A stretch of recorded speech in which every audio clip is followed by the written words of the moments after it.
Supporters of Cliven Bundy are reporting that the feds have possibly shut down cell towers surrounding the ranch, thereby preventing video uploads and communication, as the targeting of the Nevada cattle rancher intensifies.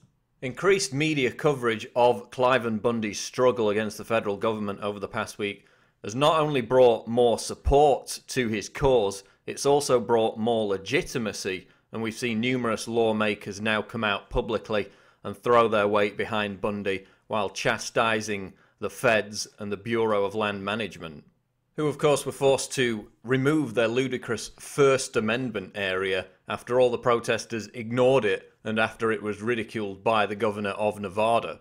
So as the BLM and the feds engage in more violence against protesters and more violent rhetoric, the Bundy family and their cause attract more legitimacy. The only way this legitimacy can be destroyed, and the media can then seize upon that, the mainstream media, CNN, who are now in place at the ranch, the only way they can seize upon and twist that narrative is if we see some kind of staged incident of violence which can be blamed on the Bundy family and their genuine supporters. Which is why we should be concerned about headlines like this out of the Washington Times. Militias head to Nevada's ranch standoff with feds. We're not afraid to shoot. So this violent rhetoric will only serve to delegitimize growing support for Bundy's cause, which not only has taken hold amongst the general public in the local area, but also now amongst prominent lawmakers. As the BLM's violence has increased, their legitimacy, their credibility has decreased. We saw the incident a couple of days ago.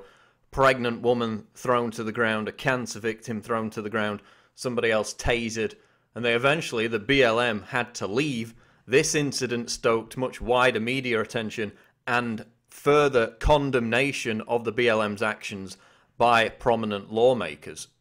Then, of course, the next day we saw another protester and his brother thrown to the ground, injured and arrested. So in every case, it's the BLM that's escalating violence, not the supporters of Cliven Bundy. And while some of the mainstream media, and indeed many of the leftist media outlets, have chastised Cliven Bundy for, quote, violent rhetoric, the most violent rhetoric we've seen is from people like Clark County Commissioner Tom Collins, who caused outrage when he said that supporters of Cliven Bundy, quote, better have funeral plans. So not only are the BLM feds engaging in escalating acts of violence, their supporters like Tom Collins in the local area are engaging in the most violent rhetoric.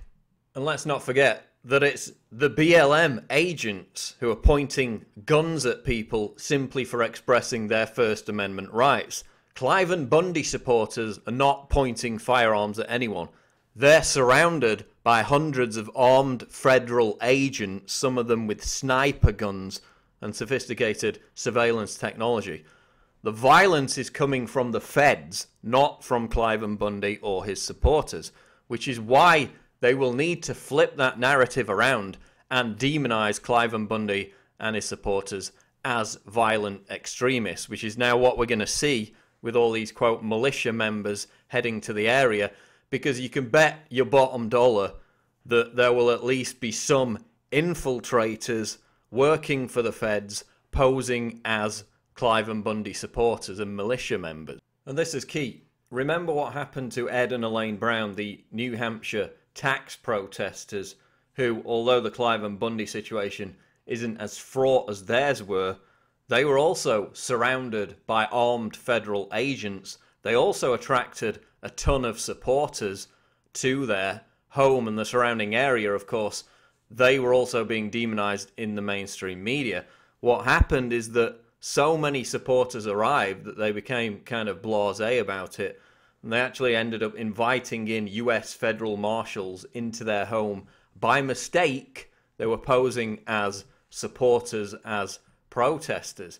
So this is the threat, this is the danger in the Cliven Bundy case. It seems they're more wise to it, though, because they've said no one is allowed near their actual home. All the protest activities are taking place in an area well away from the Bundy Ranch. But we must be aware and remember what happened to Ed and Elaine Brown, how infiltrators were used to precipitate the raid on their house and their arrest. So the question remains, will the feds stage violence in order to frame Cliven Bundy and his supporters? Let's not forget that this is what the FBI does as a routine matter of course. Virtually every major domestic terror plot in the United States has been provocateured by the FBI, as even the New York Times reported. So could they resort to similar dirty tactics to delegitimize Cliven Bundy's stance?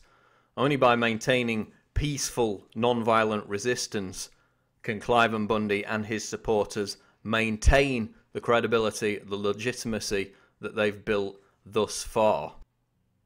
This is Paul Joseph Watson reporting for Infowars.com.